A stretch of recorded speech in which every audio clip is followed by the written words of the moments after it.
January 29th. I loved your video the other day. In particular, this discussion you started about the things we love are two of our favorite series, Star Trek and Star Wars. And while I have started to watch The Mandalorian, we'll discuss in another video, I wanted to hit a little bit on Star Trek because I have a very personal tie to it. You can trace a line from reruns of Star Trek to my current academic career. In fact, I did that in some of my application paperwork for Michigan.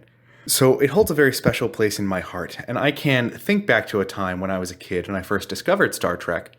It captured my imagination because of a few things. Some of them are a little personal, so I'm not going to go too deeply into them.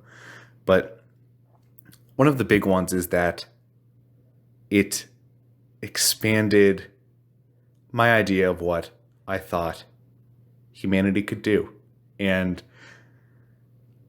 the main offshoot of that is that it made me very hopeful. I like feeling hopeful. It's a good feeling. But the converse of that is that Star Trek is an idea. It's not something I own, even though it is deeply personal to me. There are a lot of forces that want Star Trek to survive. And when you have a sort of idea-based homeostasis like that, it puts an evolutionary pressure on the thing. And I think in Star Trek and Star Wars cases, that pressure changed it into something different than what we had as a kid. And I think this is buoyed by some studies. I don't quite remember them. I'll try to find them and link them in the description. There are observations that people tend to latch on and consider things good if they interacted with them in their formative years as a child, like I did with Star Trek. And as an adult, I think I can take off my rose-colored nostalgia glasses for a minute and understand the business side of Star Trek that drove it to change to something that isn't what I had as a kid.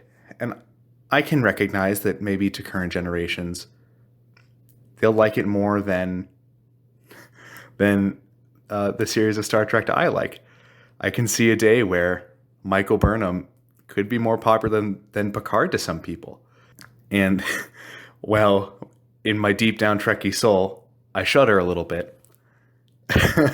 It's completely understandable, and on a certain level, I'm fine with it. I think it is that nostalgia that causes me to be afraid.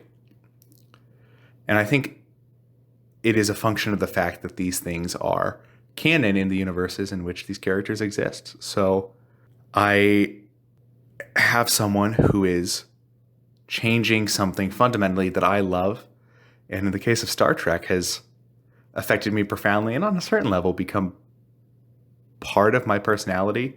I'm not saying my whole personality is Star Trek, but it's sort of hard to run away from the fact that I went to graduate school because I thought Picard was cool. Your question definitely did make me think a lot about the formative things that made me, how they changed, and I guess how I changed along with them. That's all I have, so I will see you tomorrow.